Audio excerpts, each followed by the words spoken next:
¿Cuáles son las causas de la hipocalemia?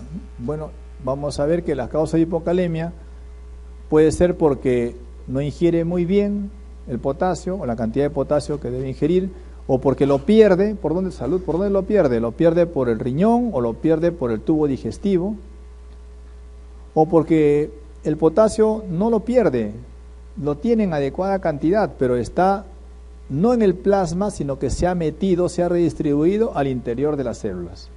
Por lo tanto, la concentración en plasma disminuye. Eso se llama redistribución. También puede ser una pseudohipocalemia, ¿no? Cuando sacan la muestra del paciente y en el tubo probeta que sacan se va consumiendo el potasio al interior de las células, sobre todo a los glóbulos rojos. Entonces, falsa hipocalemia. Veamos las hipocalemias por pérdidas. Si dijimos que por pérdidas puede ser vía digestiva o vía renal. En el caso de la vía digestiva, el paciente, veamos, ¿no? Uno, ¿por qué piensa vía digestiva? Fácil, pues no, porque vomita o porque tiene diarrea. Ya, bueno, pero podría ser también por otro método, sí. Cuando en la orina evalúa el potasio y la cantidad de potasio en orina es poco lo que se pierde. Si pierdo poco potasio en orina, menos de 20 miliquivalentes, entonces está perdiendo por otro sitio, sí. ¿Y por qué otro sitio aparte del riñón? Tubo digestivo. Muy bien, los vómitos típicamente causan hipopotasemia, pero no porque se pierda potasio en los vómitos, sino que el mecanismo es un poco más complejo, no más complejo, un poco más intrincado, podríamos decir, pero se resume en lo siguiente: cuando uno vomita, pierde mucho protón y pierde también cloro. Entonces el organismo comienza a producir más bicarbonato, más bicarbonato, más bicarbonato, y al haber bicarbonato, ¿qué ocurre? Hay alcalosis metabólica. Y es por la alcalosis metabólica que el paciente hace hipopotasemia. ¿Por qué? Porque la alcalosis metabólica condiciona que se meta el potasio al interior de las células. Además, en los vómitos también hay un mecanismo de pérdida por el riñón. El riñón deja escapar el potasio. Entonces, a pesar que diga vómitos por pérdidas, esto en realidad no es muy correcto. ¿Por qué? Porque no está perdiendo el potasio por el vómito en sí.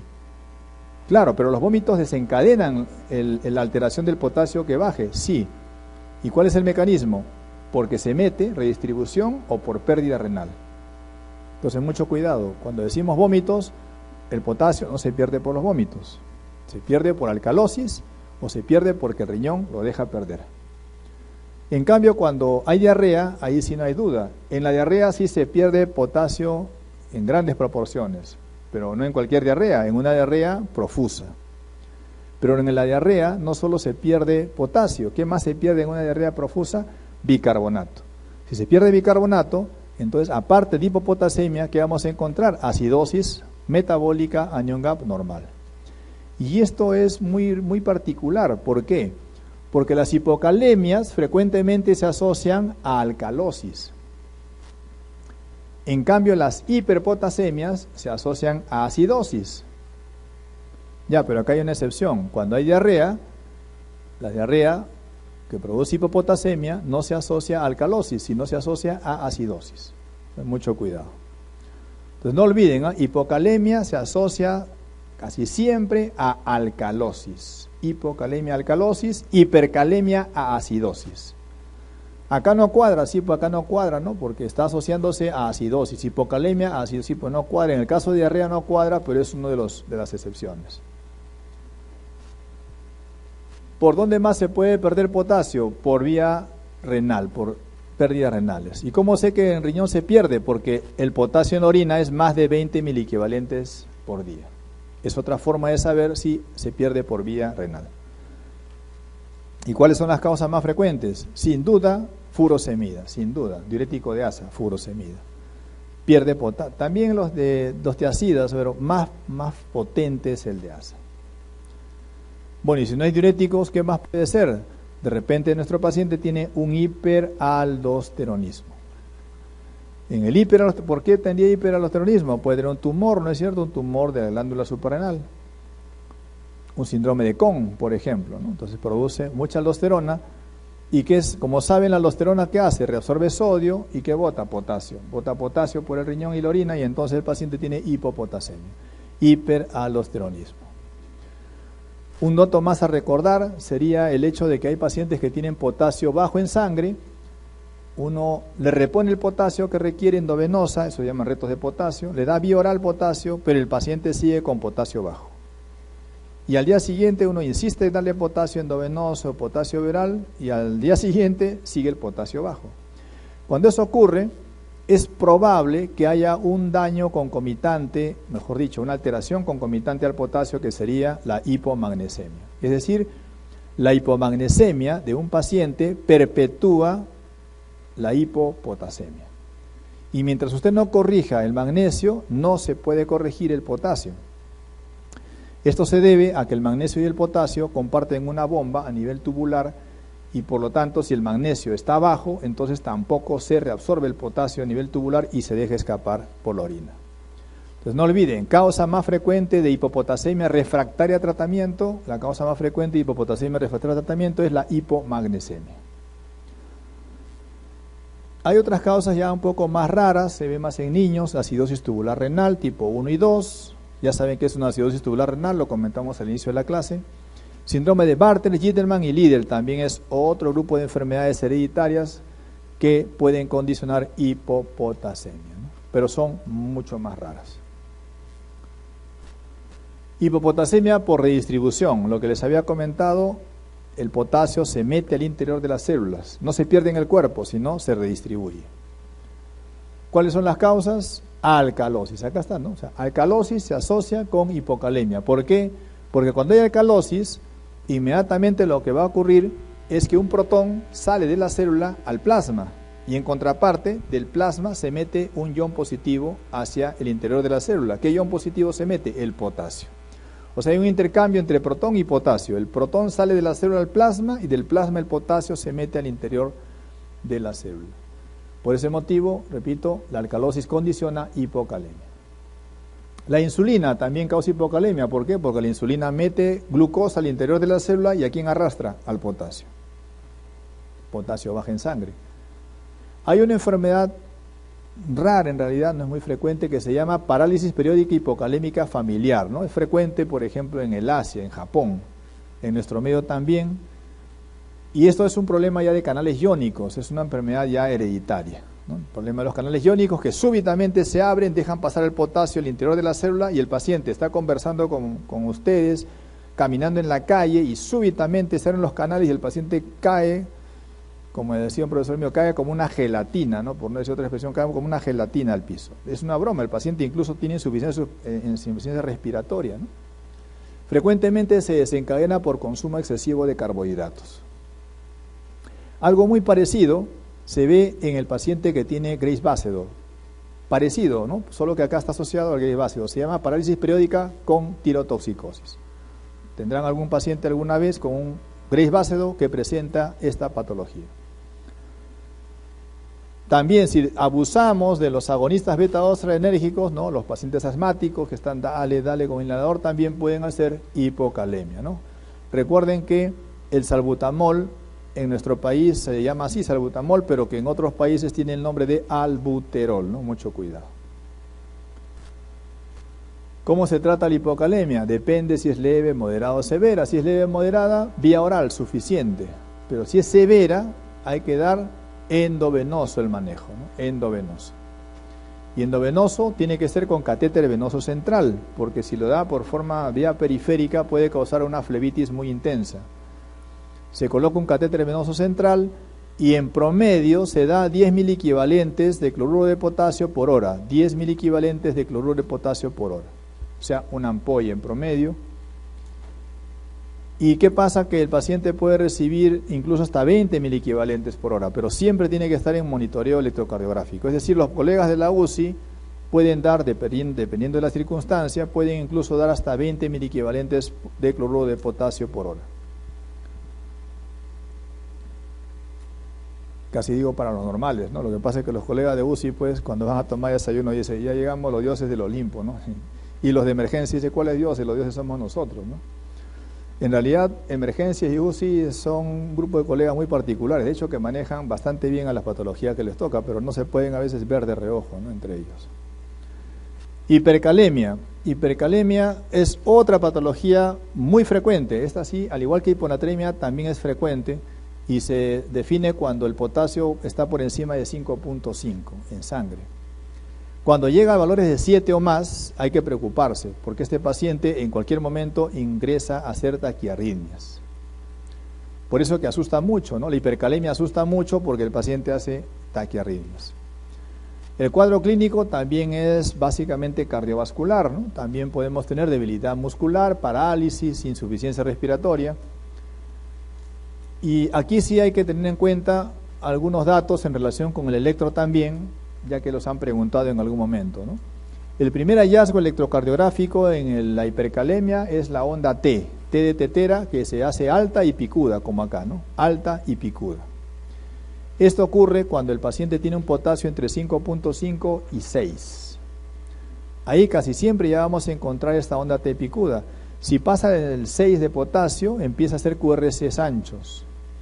Si llega a 7, la onda P es aplanada, y si sigue avanzando, comienza a haber intervalo PR prolongado y comienza luego a haber ritmo ventricular, taquicardia ventricular y fibrilación ventricular. Es decir, conforme va avanzando más los valores de potasio, el paciente comienza a tener mayor compromiso cardiovascular.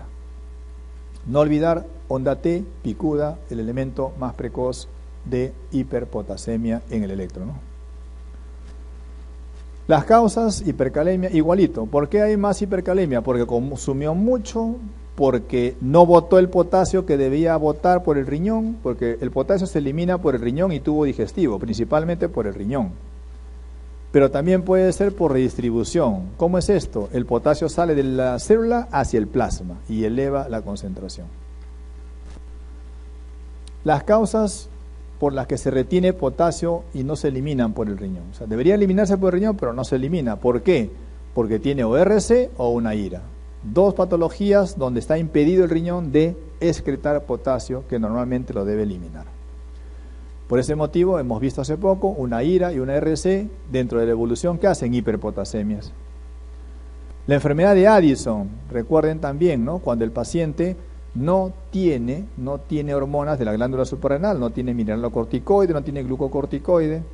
Si no tiene mineralocorticoide, o sea, no hay aldosterona, ¿qué va a pasar? Ya no se reabsorbe sodio, ya no se bota potasio por la orina. ¿Y qué pasa? El potasio, al no botarse en la orina, comienza a acumularse y hay hiperpotasemia.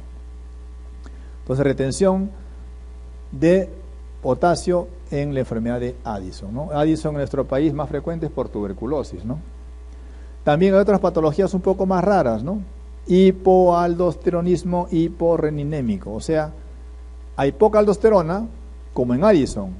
Sí, poca aldosterona, pero no es por destrucción de la glándula suprarrenal, sino es porque hay poca renina. ¿Y por qué hay poca renina? Porque la diabetes está condicionando poca renina. O sea, la diabetes, la nefropatía diabética, es el causante de poca renina y a su vez de poca aldosterona. ¿Cómo se llama eso? Hipoaldosteronismo hiporreninémico, ¿no? Parece un trabalengua, pero recuerden, en todo caso, está asociado a la diabetes mellitus. Entonces, cuando hay poca hormona aldosterona, hay hiperpotasemia. Y cuando hay mucha hormona aldosterona, es al revés, hay hipopotasemia. Hipopotasemia e hipertensión, ¿no? ¿Se acuerdan? Una causa de hipertensión es el hiperaldosteronismo, ¿no? Entonces, cuando hay mucha aldosterona, hay hipertensión, pero hay potasio bajo. Acá no, acá es al revés. En el Addison hay poca aldosterona y más bien lo que sí hay elevación del potasio. Muy bien, en la redistribución funciona al revés. Ya les dije, en la redistribución el problema es que el potasio sale al plasma, ¿de dónde? De la célula.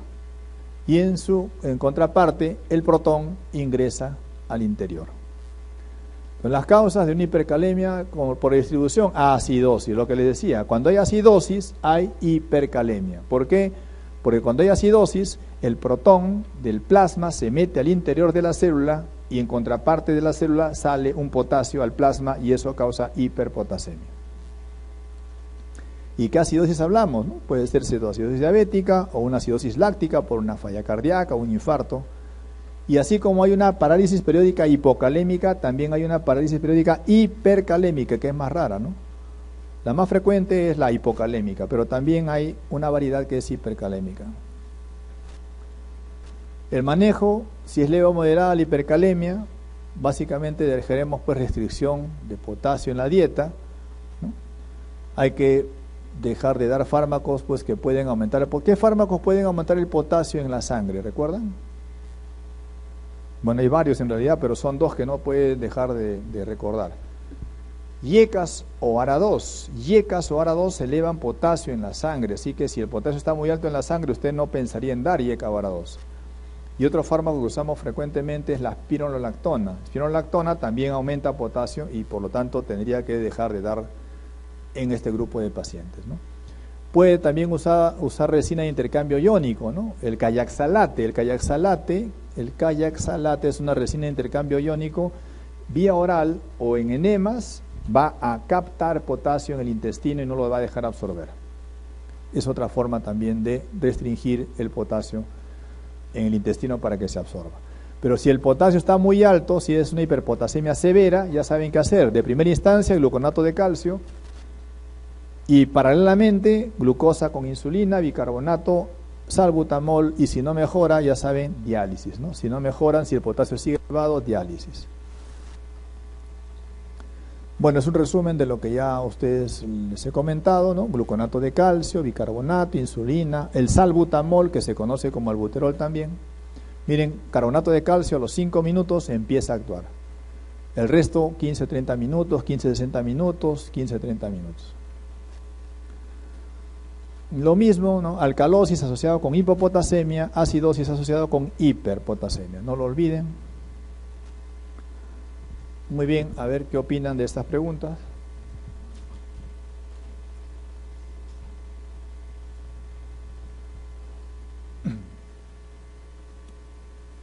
Bien, creo que se los comenté hace un momento, ¿no? Un hombre, de 27 años con 5 litros de orina al día, ¿no?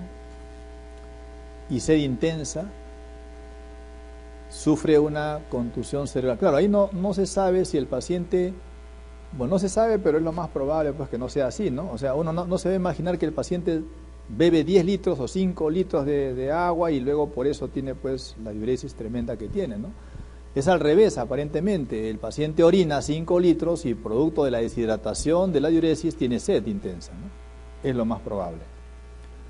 Entonces el paciente orina un montón, tiene mucha sed y así aparentemente está hasta que sufre una contusión cerebral, pierde la conciencia, lo llevan al hospital y lo conducen a la emergencia donde le hacen un dosaje de sodio. ¿Cómo está el sodio en el plasma? Claro, mientras estaba despierto el paciente, diuresis 5 litros, agua bioral 5 litros o más, ¿no? Y así se mantenía. ¿Qué probablemente tenga el paciente? Tenga diabetes insípida. ¿Qué será? Pues neurogénica, nefrogénica, no sabemos, pero es probable que tenga diabetes insípida. Todo va bien hasta que tiene su TEC por algún motivo, mala suerte, va a la emergencia y mientras eso ocurre, él no puede recuperar el agua que está perdiendo constantemente por la orina. Por lo tanto, cuando llega a la emergencia, el paciente llega deshidratado porque está perdiendo agua por orina sin haber podido reponerla. ¿Cómo está entonces el sodio? El sodio está concentrado porque se ha perdido mucha agua, o sea, hay hipernatremia. Este paciente tiene una diabetes insípida. Diabetes insípida. Claro, la diabetes insípida frecuentemente no da muchos síntomas porque el paciente toma agua y el sodio está en 145, 144, 143, 146, o sea, con tendencia a la hipernatremia, pero se regula. En el momento que deja de reponer el agua, se dispara el sodio para arriba porque pierde agua y se concentra el sodio. Entonces, el resultado más probable, ¿cuál será? Una hipernatremia brutal, 165. ¿Por qué? Porque no recuperó el agua que tendría que haber recuperado. En el tratamiento de la hipercalemia, ¿cuál de los siguientes medicamentos actúa revirtiendo los fenómenos de membrana? Eso lo hemos ya comentado. ¿Qué fármaco actúa a nivel del miocito, ¿no? El gluconato de calcio, ¿no? Gluconato de calcio. No olviden, gluconato de calcio no mete potasio al interior de la célula, lo que hace es hiperpolariza la membrana citoplasmática del miocito. En la hiperpotasemia, el tratamiento que actúa más rápido es, bueno, el que actúa más rápido, no dice el que mete el más rápido potasio, no dice el que mete más rápido potasio, dice el que actúa más rápido. El que actúa más rápido sigue siendo gluconato de calcio a los 5 minutos. A ver, una chequeadita esta pregunta, ¿qué les parece?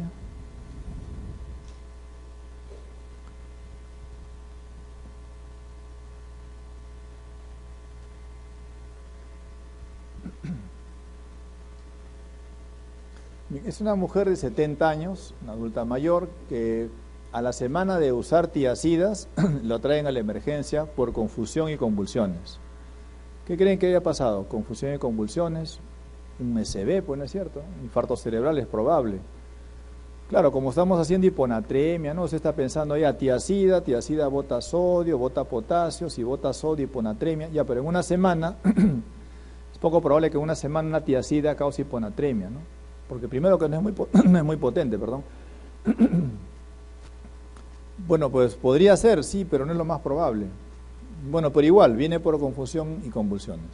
Presión arterial, 135/75, 80 cardíaca. Si estuviera deshidratada por la tiazida, tendría pues que tener frecuencia cardíaca de 110, 120, ¿no? Y si estuviera deshidratada, tendría que tener hipotensión, ¿no? Parece que no es por el tiazida. Está confusa, sin signo de focalización. Entonces tampoco es por un DCB, pues, ¿no? Pues tendría que tener focalización si es un infarto cerebral. Entonces, ¿qué cosa es? No sabemos, pero hay confusión y convulsiones. Y lo concreto es que en el laboratorio encuentran sodio de 108. ¿Qué pasó? ¿Por qué tiene sodio 108? No sabemos, porque aparentemente la paciente no está deshidratada, ¿no? Ya les digo, si estuviera deshidratada estaría taquicárdica. No, tope, tiene un bloqueo. Podría ser porque tengo un bloqueo de repente y por eso no hace taquicardia. Sí, pero vamos a pensar fácil, simplemente no esté deshidratada, que es lo más probable, y el sodio explica bastante bien las convulsiones y la confusión. Cloro 75, el ácido úrico en 2. El ácido úrico normalmente es, bueno, vamos a poner un rango entre 6.5 y 7 como límite superior. Si el ácido úrico estuviera elevado por encima de 7, indicaría deshidratación. ¿Cuánto tiene? 2. O sea que el ácido úrico en 2 descarta deshidratación. Por último, si había alguna duda. El tratamiento más adecuado, miren, estamos pensando en la causa y no preguntan causa. O sea que olvídense, no pregunten la causa. ¿Qué causa podría ser en este caso? Vamos a pensar un poco. ¿Qué podría haber sido? ¿Esté edematosa la paciente? No. Deshidratada tampoco. ¿Qué puede ser? ¿O qué es? Es una hiponatremia en un paciente que no está ni deshidratado ni edematoso. ¿Cómo se llama esa hiponatremia? Hiponatremia eubolémica. ¿Cuáles son las causas? Hipotiroidismo, insuficiencia suprarrenal y CIJAT. Bueno, ¿cuál será de todas ellas? No sabemos, ¿no? No hay algún dato que nos indique una u otra cosa. Bueno, en todo caso, a la pregunta, ¿el tratamiento cuál es? ¿Cuál creen que es el tratamiento en esta paciente de primera instancia? ¿Está hipotensa? No, porque si estuviera hipotensa, el tratamiento sería cloruro de sodio de frente. Entonces, ¿qué hacemos acá? Valoramos el 108 y tenemos que llevarlo hasta 120. ¿No es cierto? 1 por hora. ¿Y con qué lo llevamos? Con solución salina hipertónica al 3%. O sea, el tratamiento más adecuado en esta paciente particular es solución salina al 3% para llevarlo a un rango de seguridad el sodio, ¿no? Recuerden no llevarlo muy rápido porque si no hace mielinolisis pontina. La causa más común de hiponatremia hipotónica con líquido extracelular normal, ¿no? O sea, hiponatremia, la más frecuente es la hipotónica. Casi ni preguntamos cómo está la osmolaridad, simplemente decimos hiponatremia.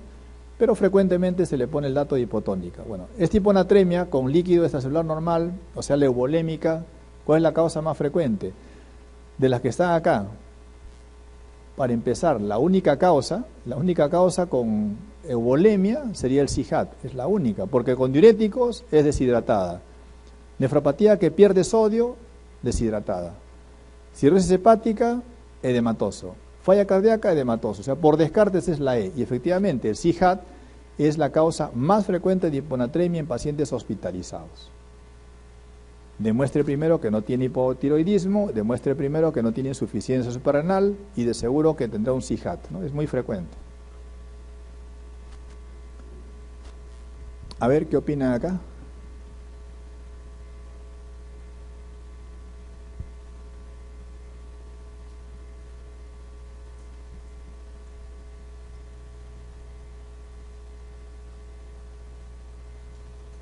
Acá tienen que recordar el dato que les dije, ¿no?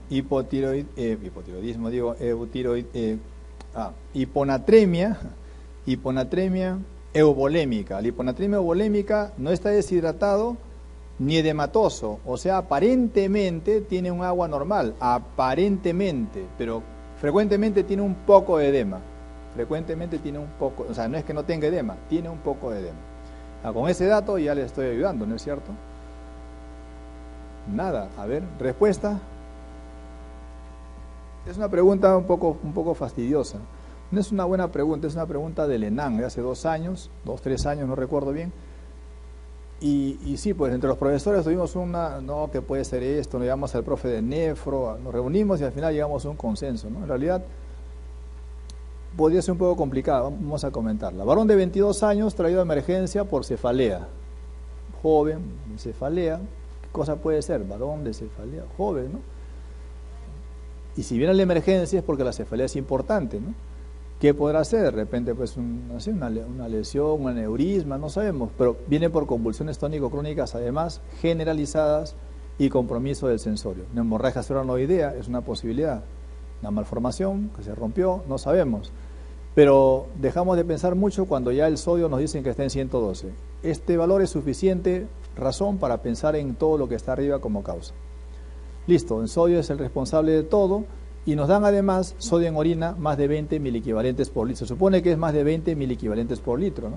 No lo pone, pero se entiende que es así. Hay edema de miembros inferiores y preguntan cuál es el diagnóstico. Pregunta, ¿es una hiponatremia? Sí. ¿Qué tipo de hiponatremia es? Es una hiponatremia, acá no nos dicen si está edematoso, no dicen si está deshidratado, si dicen que está eubolémico, no dicen nada. Ah, no, pero un ratito, hay edema de miembros inferiores. Si usted dice que hay edema, usted puede pensar que es una hiponatremia con exceso de agua, ¿no es cierto? O sea, una hiponatremia edematosa. ¿Usted a qué se manda definitivamente? A insuficiencia cardíaca, ¿no? Insuficiencia cardíaca. Pero para mala suerte, en insuficiencia cardíaca, frecuentemente el sodio en orina es menos de 20 miliequivalentes por litro, o sea, no podría ser. Si usted pensó falla cardíaca, que es una buena posibilidad, no es porque el sodio en orina es... Si fuera falla cardíaca, debe ser menos de 20 miliequivalentes. Está en sus diapositivas, revísenlo con tranquilidad luego. Entonces, muy bien, entonces si sigue pensando eso, bueno, no cuadra, ¿no? ¿Y ahora qué escojo? Ninguna de las demás está con edemas, ¿no? Ninguna de las que está diabetes insípida, ninguna es con edema. Bien, veamos. Tendremos que cogernos del sodio en orina. Si me dicen que el sodio en orina es más de 20, yo debo pensar que la razón, el problema, de repente es el sodio, ¿no es cierto? Es el sodio. El problema entonces es el sodio que está botando, el riñón que está botando mucho sodio, ¿no? Eso es lo más probable. Muy bien, pero para eso tendría que buscar de repente patología, acá está, patología, nefropatía perdedora de sal. ¿Esto bota sodio en orina? Sí. ¿Explica el sodio en orina más de 20? Sí. ¿Explica el sodio sérico? También. Pero hay un dato que tiene que haber. ¿Cuál es el dato? El paciente tiene que tener deshidratación. ¿Hay deshidratación? No, hay edema en miembros inferiores. No cuadra, ¿no? Tendría que estar deshidratado el paciente. No cuadra. ¿Y ahora qué hago? Bueno, el paciente que presenta déficit de glucocorticoides, miren, el paciente que tiene déficit de glucocorticoides, el paciente que tiene hipotiroidismo, ambos, déficit de glucocorticoides y hipotiroidismo, ¿qué tipo de hiponatremia tiene? Hiponatremia aparentemente eubolémica. Esos dos me quedarían. ¿Diabetes insípida causa hiponatremia? ¿Diabetes insípida causa hiponatremia? No, diabetes insípida causa hipernatremia, ya lo hemos comentado. O sea, diabetes insípida lo borramos porque no está acá, no tiene vela en el entierro. Por lo tanto, nos hemos quedado con hipotiroidismo y déficit de glucocorticoides, porque les acabo de descartar insuficiencia cardíaca por el sodio que debería estar menos de 20. Les acabo de descartar nefropatía perdedora de sal, porque tiene cierto edema el paciente. ¿Qué marcan? ¿Hipotiroidismo o deficiencia de glucocorticoides? Recuerden, ¿no? Esto es muy importante. El paciente que presenta déficit de glucocorticoides, ¿no? De glucocorticoides junto con hipotiroidismo y con CIHAT, que son los 3 elementos claves, típicamente pueden comportarse justamente como esto, ¿no? Sodio sérico de 112, edema en miembros inferiores, pero en el caso del hipotiroidismo es muy típico que el paciente tenga un sodio en orina más de 20 y sobre todo interpretando que los edemas en miembros inferiores va a tratarse sobre todo de un mixedema, ¿no? Recuerden, el hipotiroidismo hay mixedema, sobre todo en la parte pretibial, aunque puede ser generalizado, pero podríamos inferir que este tipo de edema se está refiriendo a un mixedema. Es cierto, ¿no? Es posible que usted diga sí, pero no necesariamente. Sí, pues, no necesariamente, pero en realidad esta pregunta que ya les expliqué antes de comenzarla es un poco contradictoria, la podríamos explicar de esta forma para dar una respuesta como hipotiroidismo. En el caso de déficit de glucocorticoides, no cuadraría mucho, ¿por qué? Porque estos pacientes cursan generalmente con hipotensión, ¿no? El déficit de glucocorticoide el paciente tiene o frecuentemente cursa con hipotensión, y acá no nos dan ningún dato adicional a esto. Y es más, podríamos decir de repente que este paciente de 22 años cursa digamos, en el perfil mucho mejor con un hipotiroidismo que con un déficit de glucocorticoides. Bueno, esta pregunta la he puesto a propósito para que vean que a veces el propio enunciado puede complicar un poco y no dar una respuesta contundente, ¿no? ¿Cuál es la causa de la hiponatremia hipovolémica con sodio urinario mayor de 20 miliequivalentes? Otra pregunta también que puede ser controversial, ha venido el año pasado en la residencia, o este año creo, a ver, revísenla por favor.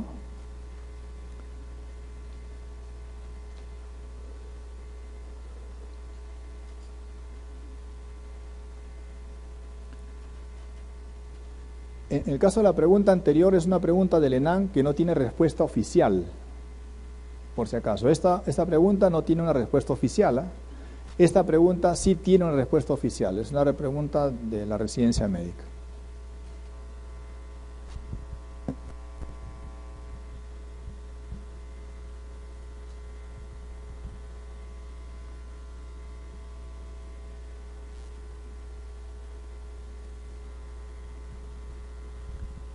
Acá igual, ¿no? Sodio en orina más de 20. Si es sodio en orina más de 20, el responsable es el riñón.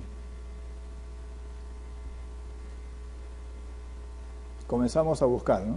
Hiponatremia hipovolémica, o sea, con deshidratación. No puede ser IRA, no puede ser ERC. Miren, a pesar que es una pregunta de la residencia de este año y del año pasado, siguen llamando insuficiencia renal crónica cuando el término exacto es enfermedad renal crónica, ¿no? Recuerden que las preguntas, creo que sí lo comentamos con ustedes el año pasado al inicio de las clases, a veces los profesores que ponen las preguntas son profesores ya un poco, digamos, vamos a llamarle profesores muy clásicos, e insisten en poder llamar algunos conceptos que ya se cambió. Y como tienen peso, no digo político, pero tienen peso a la hora de poner la pregunta, entonces predomina lo que los colegas señalan, ¿no? Lo digo con conocimiento de causa, ¿no? Entonces, insuficiencia renal crónica no sería de enfermedad renal crónica, pues por último, ¿no? Ya está. No puede ser IRA ni ERC, no pueden ser porque ellos básicamente son hipervolémicos, ¿no es cierto? Hipervolémicos. Pancreatitis aguda es hipovolémica, sí puede ser. Diuresis osmótica es hipovolémico. Deficiencia de glucocorticoides, no, deficiencia de glucocorticoides es euvolémico, ¿no? Euvolémico, o sea, una enfermedad de Addison, euvolémico. Entonces, ¿qué nos queda? Diuresis osmótica y o pancreatitis aguda. ¿Quién es el problema acá? El problema es el riñón. Si el problema es el riñón, no puede ser pancreatitis aguda, el problema es diuresis osmótica porque fuerza. La diuresis osmótica, recuerden que hay una sustancia que está forzando la diuresis y entonces el riñón está perdiendo gran cantidad de sodio, ¿no? Frecuentemente se explica esto por hiperglicemia o por manitol. Y ustedes dicen, ¿pero cómo? Manitol y hiperglicemia no corresponde a un tipo de hiponatremia hipertónica. Sí, pues, pertenece a un tipo hipertónica, pero que se expresa básicamente como un cuadro de diuresis osmótica, ¿no? Por eso esta pregunta también es un poco confusa, porque usted podría pensar, claro, diuresis osmótica, revisen el ejemplo que les puse, creo que vamos a hacerlo rápido, aunque está muy lejos, es que esto se va a trabar, por favor revisemos todos para que quede claro. Dentro de las causas de hiponatremia, fíjense, acá está. En las causas de hiponatremia está diuréticos, diuresis osmótica, nefropatía perdedora de sal y déficit de mineralo, no de glucoa, de mineralocorticoides. Diuresis osmótica, el ejemplo típico es por manitol o por hiperglicemia. Ya, pero esa clasificación la habíamos hecho acá, sustancia osmótica, glucosa con manitol. Pero claro, esta clasificación de acá encaja también en el grupo de los pacientes con hiponatremia hipovolémica. O sea, si preguntan cómo son estos pacientes con hiponatremia Hipertónica, ¿cómo son? Son pacientes deshidratados. Estos pacientes son el grupo deshidratados y por eso los podríamos enganchar en esta clasificación. Y por eso la tenemos acá, diuresis osmótica, en este grupo. Pancreatitis no, pancreatitis está en el grupo de sodio con menos de 10 miliequivalentes por litro, ¿no? Entonces, para que no se confundan, si el sodio está más de 20 miliequivalentes por litro en orina, el daño debe ser asociado, no es que sea el riñón el responsable, sino asociado al riñón. Por ejemplo, el diurético es el responsable, no el riñón, pero el diurético está asociado al riñón. Ahora sí.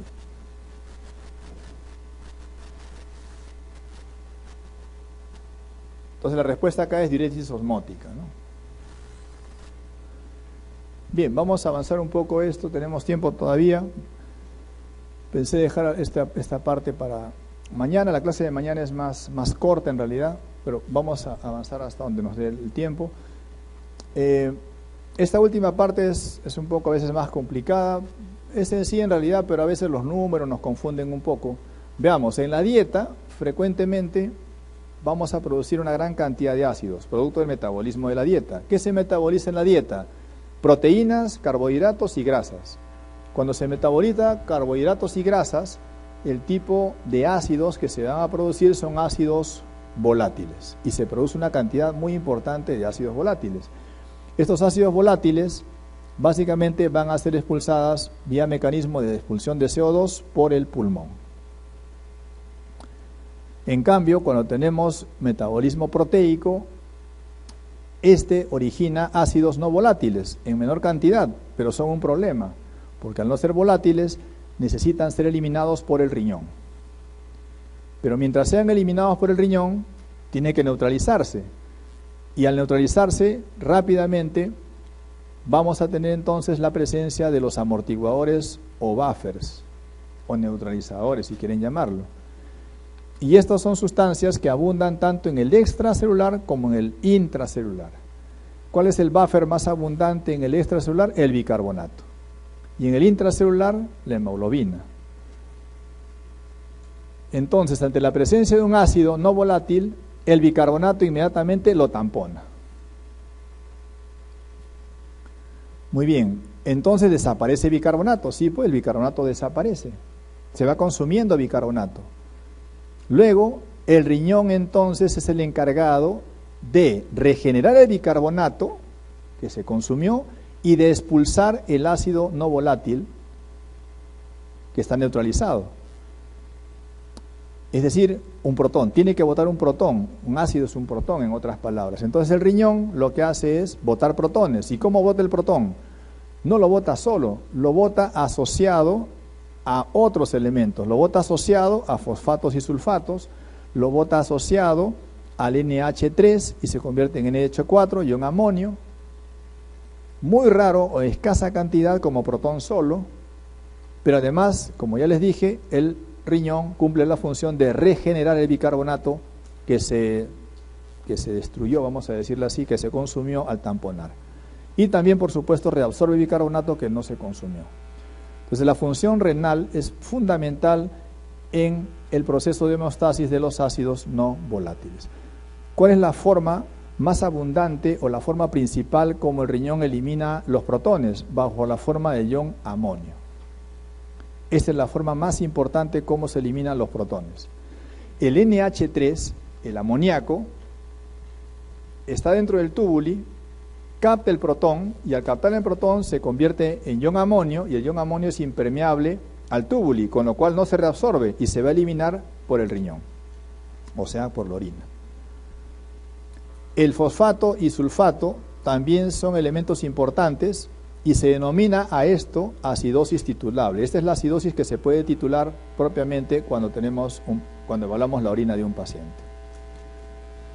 Visto de otra forma, la cantidad de protones en la dieta, aproximadamente 70 milimol por día, ¿no?, de protones que están en los ácidos no volátiles. El riñón se encarga entonces de la siguiente forma: de los 70 milimoles, 42 milimoles de protones se elimina bajo la forma de ion amonio, 28 milimoles bajo la forma de acidosis titulable, fosfatos principalmente. La acidosis titulable es principalmente expensa de fosfatos, también sulfatos, pero principalmente fosfatos. Casi nada como ion, como protón solo, miren, casi nada. Y bicarbonato prácticamente no lo excreta, lo reabsorbe propiamente. Algunos conceptos importantes, ¿no? Los mecanismos de equilibrio ácido-base que el cuerpo tiene. El primer mecanismo es un mecanismo inmediato, es un mecanismo en donde en segundos se tampona o se neutraliza al ácido, y eso es a través de los buffers, extra o intracelular. No se olviden el bicarbonato extracelular y la hemoglobina intracelular. También en forma pueden ser en minutos o en horas, el pulmón comienza a tratar de eliminar los ácidos volátiles y lo hace a través de la eliminación de CO2, pero quien se demora más en reajustar todo el equilibrio ácido-base es el riñón, puesto que, como han visto, tiene que regenerar bicarbonato y además botar los protones a través de intermediarios, ¿no? Y esto puede hacerse en horas o incluso en días. Muy bien, entonces no olviden, el pulmón se encarga de eliminar el CO2, y en cambio el riñón básicamente es el que elimina los iones protones. La definición de buffer es un ácido débil asociado a una sal fuerte, ¿no? Este es una dupla, es un par. Acá están los buffers que les he comentado, bicarbonato y la hemoglobina como los buffers más importantes. Y bien, el pH en la sangre es el objetivo clave en la regulación del medio interno, es decir, el paciente tiene que mantener un pH en un rango entre 7.35 y 7.45. Específicamente, en los colegas de la UCI, la mayor parte del libro señala 7.36 y 7.44, ¿no? Realmente ese debería ser el valor más estricto y más exacto, y de hecho que lo es, solo que en esta diapositiva encontré 7.35 y por eso está acá, pero debería ser 7.36 y 7.44. Es el rango de normalidad. Ya, pero el hecho que esté un paciente con un pH 7.37, 7.40, 7.45 no indica que está normal. El rango es cierto, es normal, pero puede ser que el paciente tenga una acidosis tremenda y una alcalosis tremenda, y producto de esa acidosis y alcalosis el paciente tenga un pH normal. Entonces el pH, solo el pH no me puede decir la condición del paciente. Necesito siempre, aparte del pH, saber cómo está el bicarbonato y cómo está el CO2. Así que no se confíen con el pH o solo con el pH. Necesitan saber cómo está bicarbonato y cómo está CO2.